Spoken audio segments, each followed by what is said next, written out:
This week, TypeScript 5.9 just dropped with major developer improvements. We've got a redesigned tsc init command, import differ, and so much more.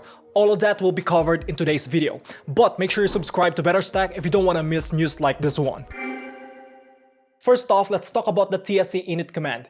Previously, when you run this command, tsc will create a full tsconfig file filled with settings and descriptions that are commented out. But in this update, the tsc init will now create a much cleaner config file. This is great because most of us don't really have the patience to scroll through this and read each setting. And instead, we mostly rely on autocomplete or official documentation. Microsoft also looked at some common pain points when creating a new TypeScript project. For example, most developers write in modules that said the new tsconfig file now uses node next by default. This simple change ensures all your files are properly scoped as modules, preventing a lot of those common headaches or setup headaches.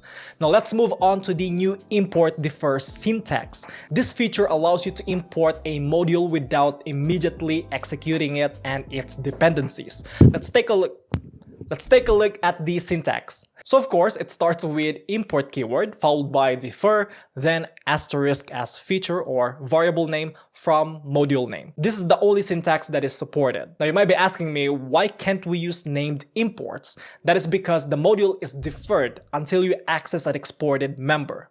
Let me give you an example. Let's say you have a module called math.js that logs something when it's loaded. Without differ, this module is loaded and executed immediately, even before we use the calculate function.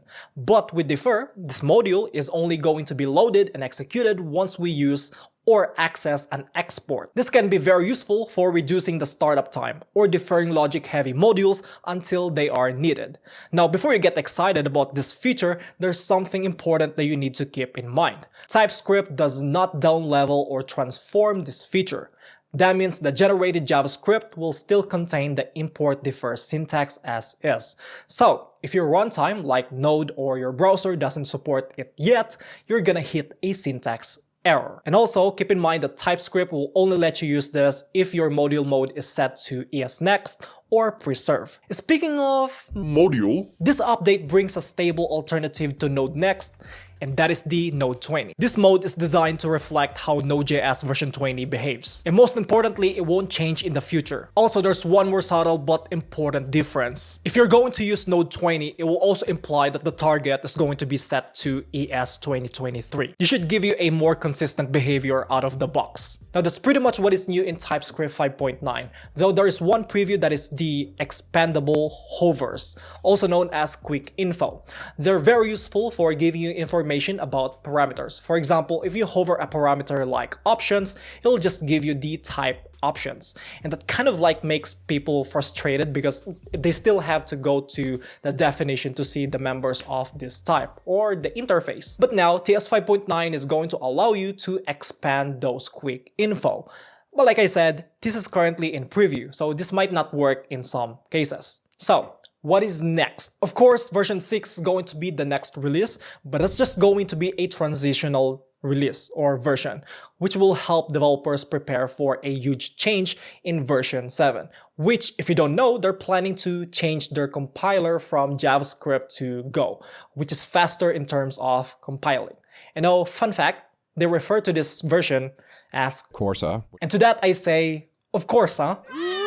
Oh, come on, stop. So that is TypeScript 5.9. How do you feel about this update? Were you excited about this?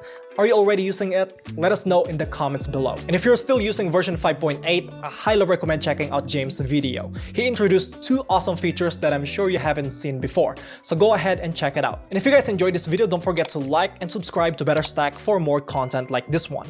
Thank you for watching. My name is Bernard, and I will see you in the next one.